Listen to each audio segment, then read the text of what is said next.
flash flood threat is real within Pima County.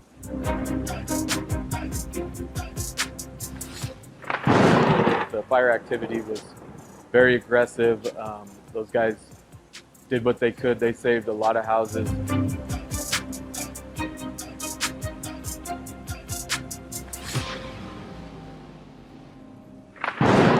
water came and took this down. This totally came down.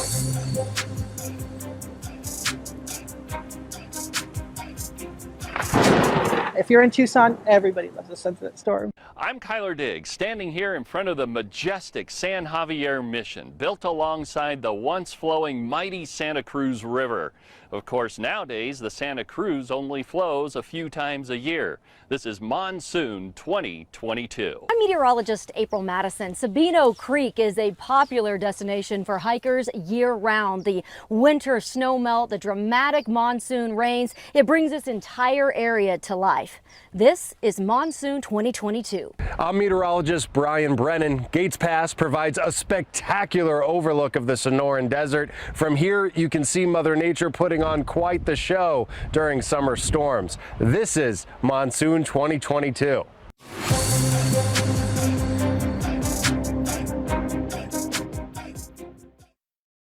So the 83 flood is what we call the flood of record.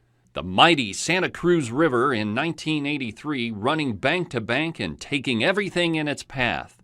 This historic October flood now serves as the floodplain modeling for Pima County. During that time, there was no bank protection along the river, so over $250 million of property damage.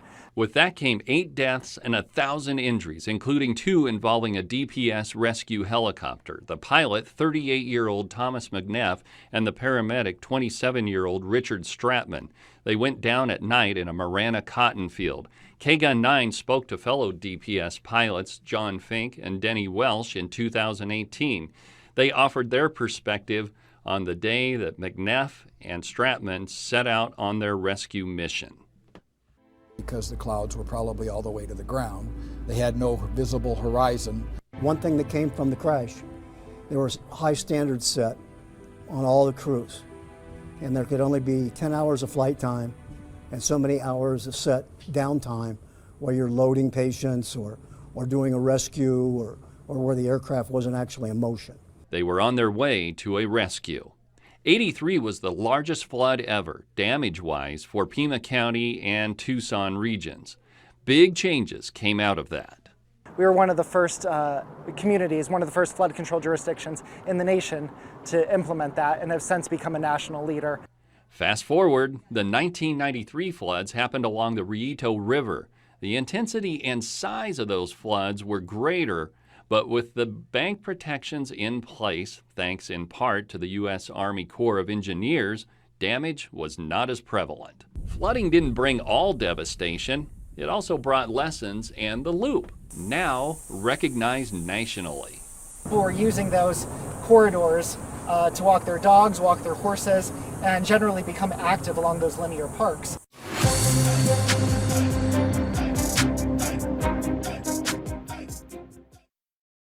It's storms like these that Arizonans love. If you're in Tucson, everybody loves a sunset storm. But not everyone can capture them like this. My go-to lens is generally my 50mm lens, which is... Lauren Bailey is the artist behind so many of the shots that show the beauty of the storm, sometimes taking 6,000 photos in a day with her multitude of cameras.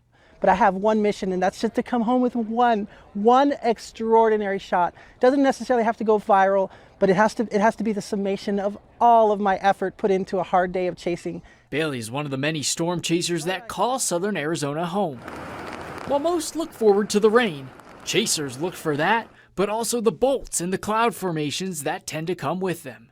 Once you catch the first storm, and it's as spectacular as you hear about it or you've seen in pictures, you're hooked. There's just no going back. I came down from Washington State and I didn't really know there was storm chasing here. And one day I saw some pictures online and I was like, what? They do that here?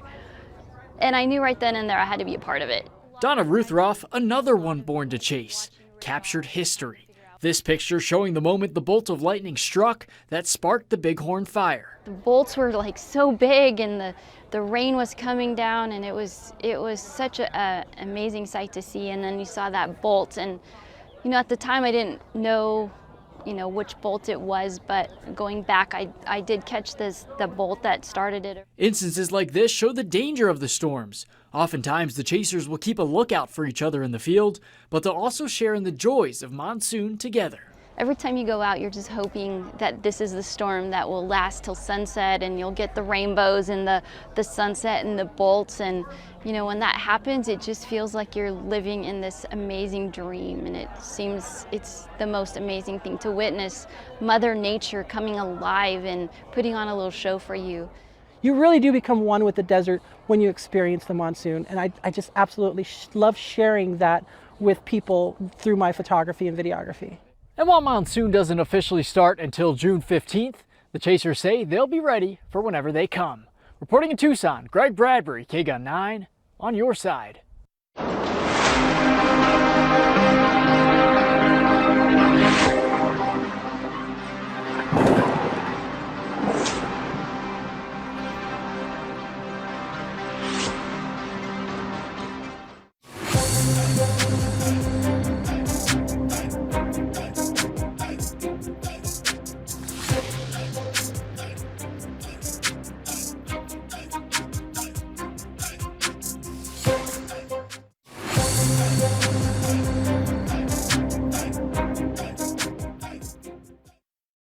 When we think about monsoon, we usually think about floods, but fire can be just as big of a risk.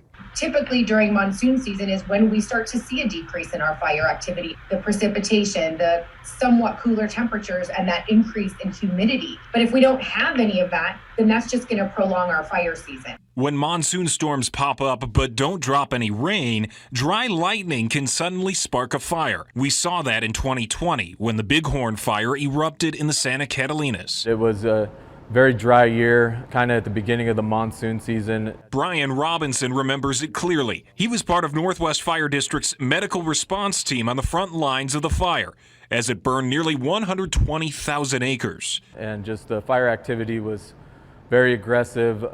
Those guys did what they could. They saved a lot of houses. Most wildfires in Arizona, about 80% of them, are started by people, according to the State Department of Forestry and Fire Management. But during monsoon, dry lightning becomes a much bigger risk, especially during dry monsoons. Last year, for instance, we had that abundance of moisture, so it really put a stop to our fire activity very quickly. The year prior to that, we really didn't have a monsoon season, so we were constantly running from one fire start to another because of all of the dry lightning associated with those storms. Not only is each year unpredictable,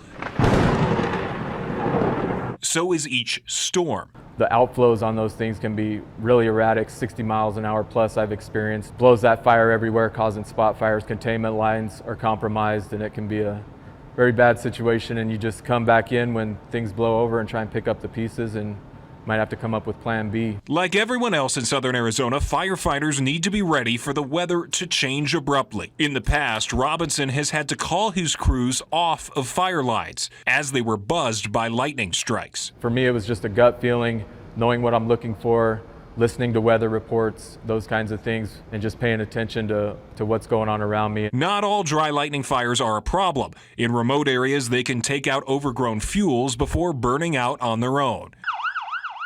But people and property can be threatened at any time. We definitely got it in our thoughts, and we train on it and make sure that we're all on the same page, so when that emergency comes, it's hopefully smooth transition and we can help where we're needed. Ryan Fish, KGUN 9, on your side.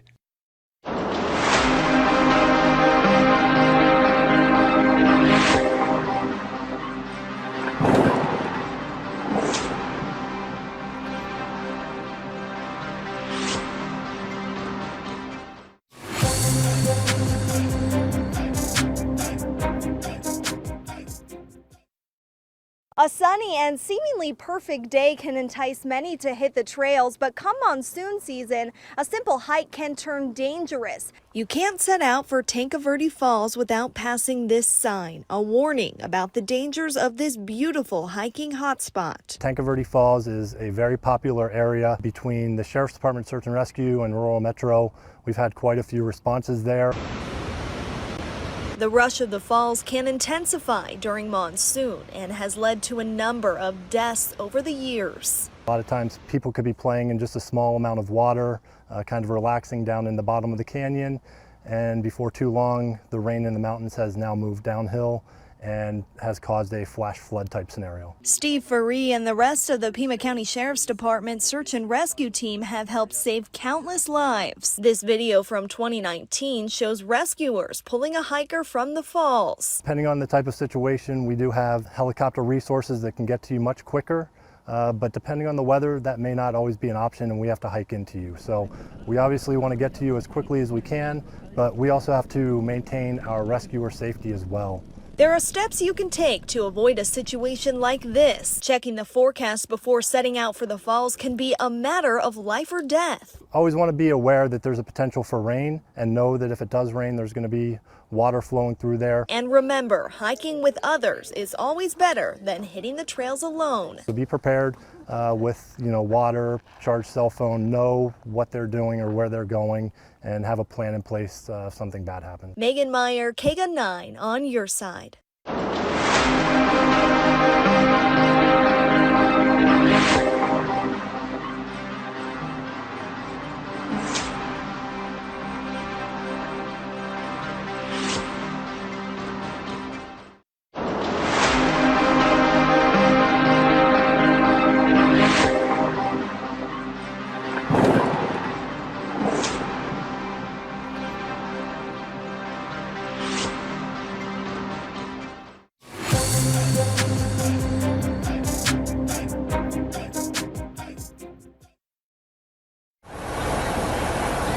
When flooding starts, this is the scene fire departments want to avoid. Last season was the busiest rescue season we had.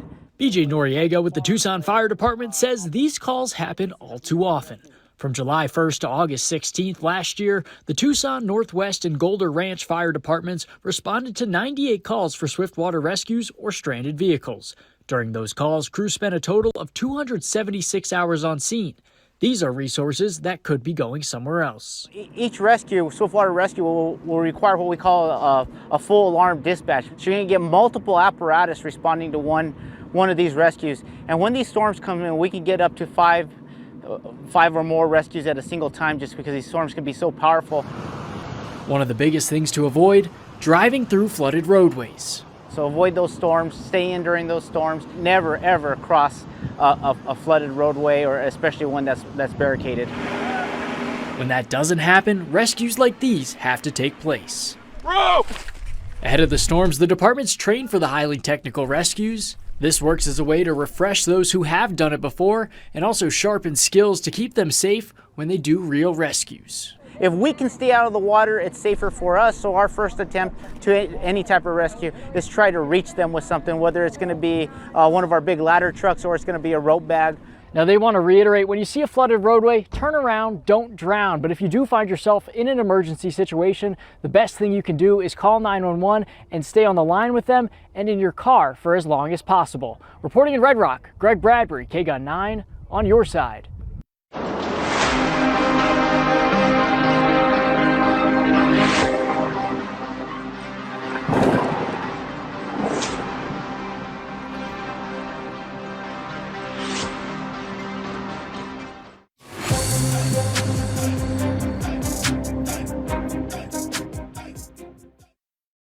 This house always has sandbags stacked up and ready to go. Replacing them, refilling them, getting new ones. Owner Gilbert Castillo says it was just a few months after moving in when the 2010 monsoon hit his property hard. This wall came up. Totally, the water came and took this down. This totally came down. Castillo knew the 49er Country Club area sits along the Tanque Verde Creek and that he was in a flood zone. But I didn't realize it was the lowest spot pretty much here in 49ers. Rushing water trapped him inside his new house for hours. He shared pictures of the mud and debris, saying the damage was estimated at around $60,000. Walls came down, my fencing came down outside in the back.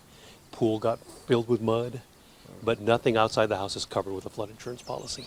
Monsoon has always caused varying levels of flooding throughout the Tucson area. There was sand actually made available in the parking lot of High Corbett Field, and so people were filling bags of sand and taking it to their places. Some of the more troublesome spots have even seen some improvements in recent years. The Palo Verde neighborhood struggled for years with monsoon flooding, but neighbors in this area say that this drainage basin is doing its job, keeping the water off the roadways. But parts of the 49er area continue to lie in a FEMA flood zone. The Pima County Regional Flood Control District says flood insurance is recommended, even for the homes just outside where insurance is mandatory. Found out the hard way how much it didn't cover. Despite the risks, Castillo says he still can't help looking forward to monsoon every year. My trees here 2 years ago that were dying out here just from lack of water, so we do need it. We do realize it. So yeah, I still look forward to it, but we're always any heavy rainstorm, we get a little bit apprehensive. Brian Brennan, K-Gun 9 on your side.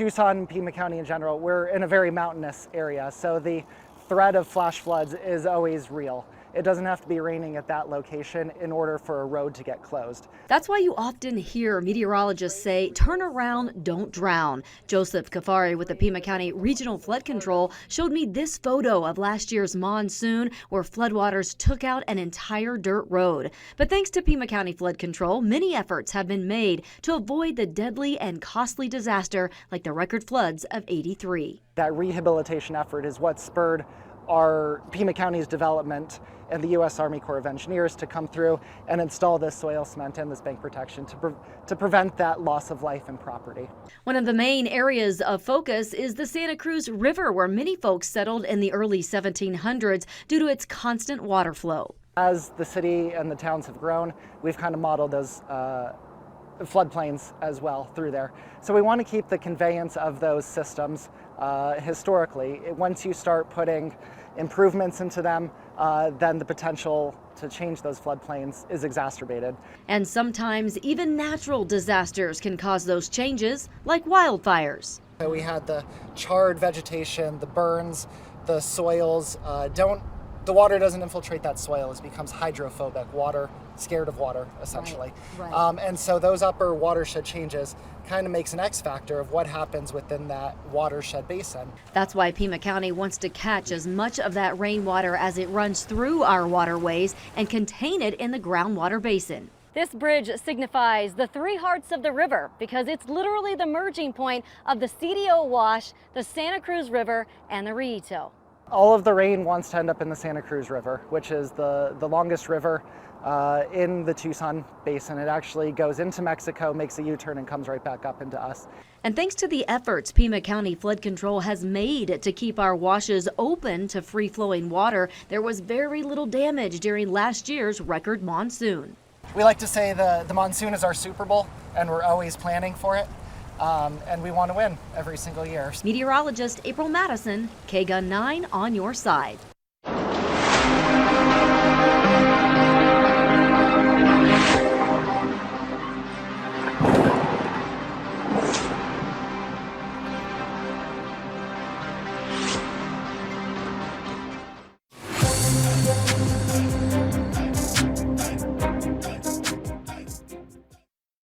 Monsoon is something many in southern Arizona look forward to every year, not just because of the impressive storms, but what comes after them. It's pretty glorious.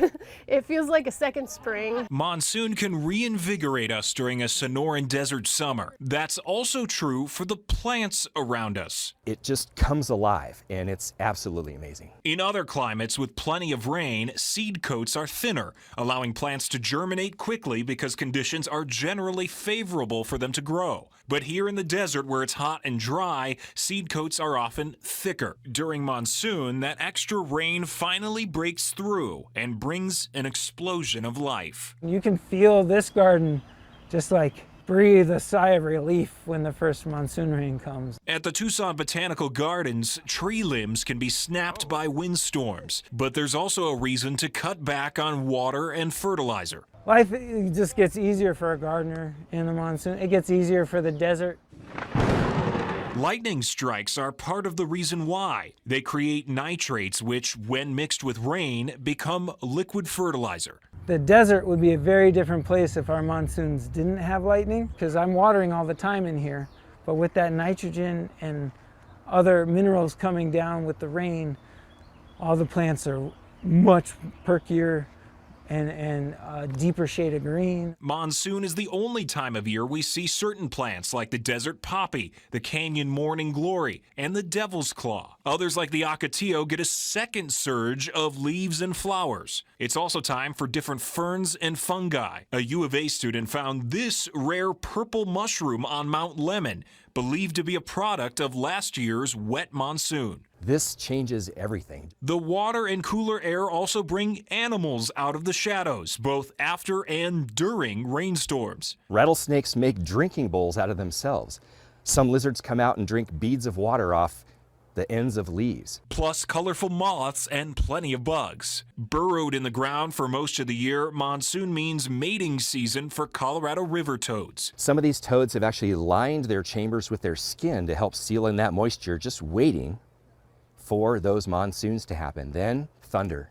It's believed that a lot of these animals can actually feel those vibrations underneath the ground and the rain hitting hard, and they're cued at that point to come out. Even if only for a few weeks out of the year, this coming out party, part of what makes monsoon magical. It's during the rain, it's after the rain, and a few weeks of that rain just transforms this whole region, animal and plant-wise, into something that is truly amazing and truly unique in this luscious desert on planet Earth. Ryan Fish, KGUN 9, on your side.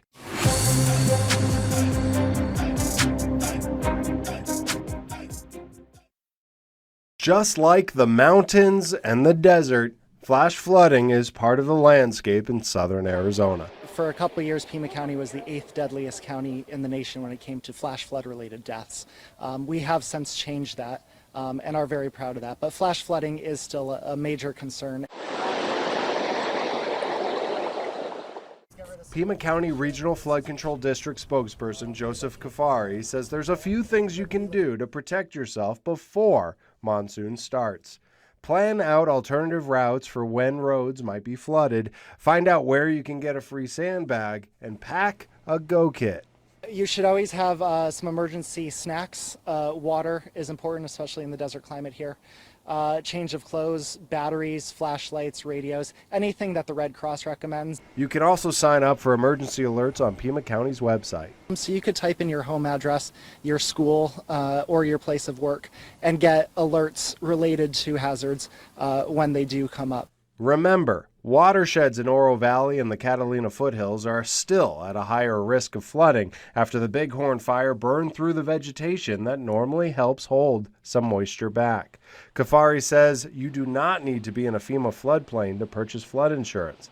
Pima County was recently rated highly for its flood management, which means buying flood insurance could be more affordable than the last time you checked. So for flood insurance, that directly translates to a 35% discount that Pima County residents could get on their flood insurance. So if you don't have flood insurance, I would highly recommend looking at it ahead of the monsoon. Flash flooding is a risk every monsoon, and it can also be a risk the rest of the year as well. Take precautions and be flood safe. Brian Brennan, KGUN 9 on your side.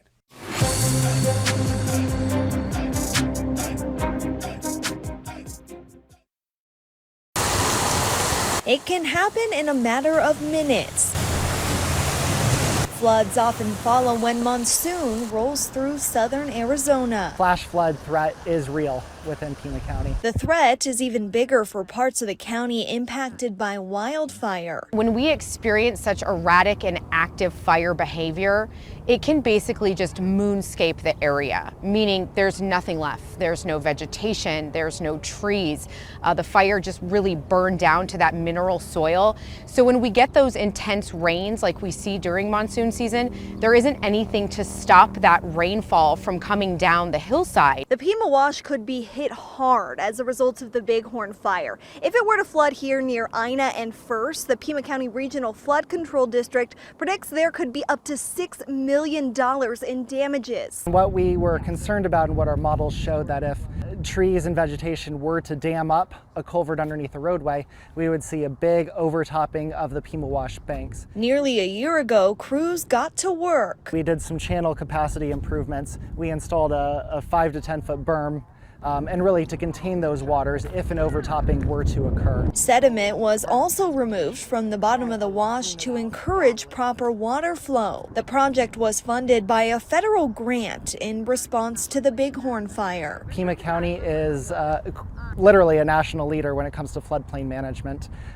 We are one of the highest rated communities in the nation, top 1%. And it won't be long until the county's hard work is finally put to the test. We're waiting for this monsoon season to see how our improvements benefit this area. Megan Meyer, KGUN 9 on your side.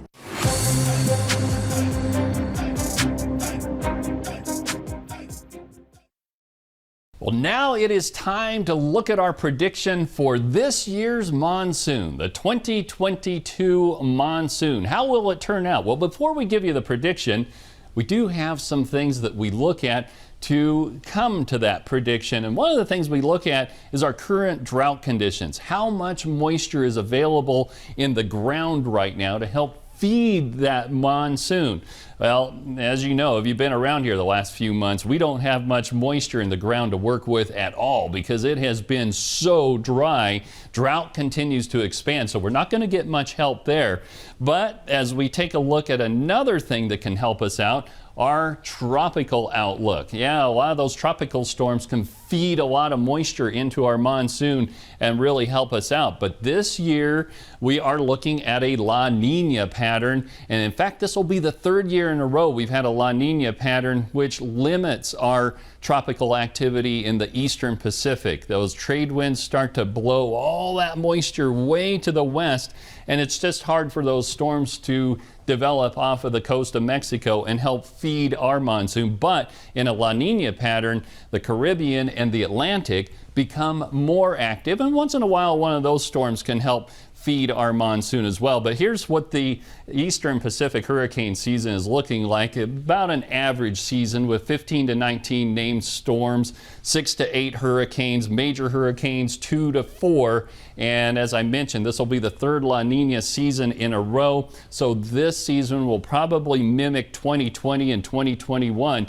but we could have a pretty busy season in the Atlantic. So that might help us out a little bit, but typically in a La Nina pattern, we see drier conditions in the southwest and temperatures tend to run about average or a little bit warmer than average. Well, all right, so we may not get much help from the tropics. Let's take a look at the long-range model predictions courtesy of the Climate Prediction Center. And what they are showing over the next 3 months, it looks like drier than average conditions over much of the southwest, and that does include the state of Arizona. So when we put all of this together, we can come up with our prediction. And what we are predicting for this year's monsoon, an average monsoon, which would mean in Tucson we'll get 5.69 inches of rain because that's our average rainfall during a typical monsoon. We'll see, it could be slightly above average, but for now, we're going to stick with an average monsoon for 2022.